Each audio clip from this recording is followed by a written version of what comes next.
இன்றைய எதிர்காலம் இளைஞர் கையில தான் இருக்கு.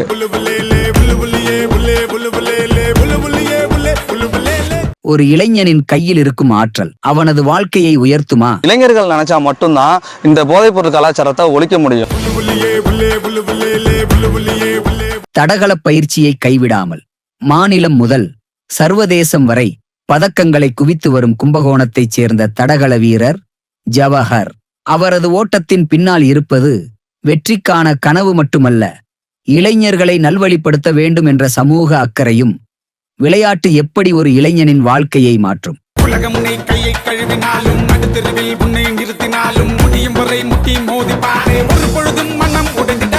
பெற்றோர்களும் ஆசிரியர்களும் செய்ய வேண்டியது என்ன? மாஸ்டர்ஸ் வீரர்களுக்கு அரசு வழங்க வேண்டிய ஆதரவு என்ன?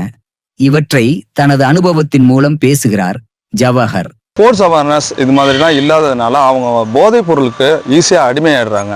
இளைஞர்களுக்கு வழிகாட்டும் முன்மாதிரி ஜவஹரின் சிறப்பு பயணம். இன்றைய இளைஞர்கள் வந்துட்டு எந்தவித தப்பான பழக்க வழக்கத்துக்கும் போகாம ஸ்போர்ட்ஸ் அவேர்னஸ் பண்ணி அவங்க அதில் நிறைய மெடல் பண்ணி தன்னுடைய உடல்நலத்தை பாதுகாத்து அவங்க வாழ்க்கையில ஜெயிக்கணும் அப்படிங்கிறதுக்காக தான் நான் ஸ்போர்ட்ஸ் பண்ணிட்டு இருக்கேன். அதை எல்லா இளைஞர்களும் ஃபாலோ பண்ணணும் அப்படிங்கிறது தான் என்னுடைய வேண்டுகோள். தீய பழக்கங்களிலிருந்து இளைஞர்களை மீட்க விளையாட்டு ஒன்றே தீர்வு. இந்த விழிப்புணர்வு டாக்குமெண்ட்ரியை தவறாமல் காணுங்கள்.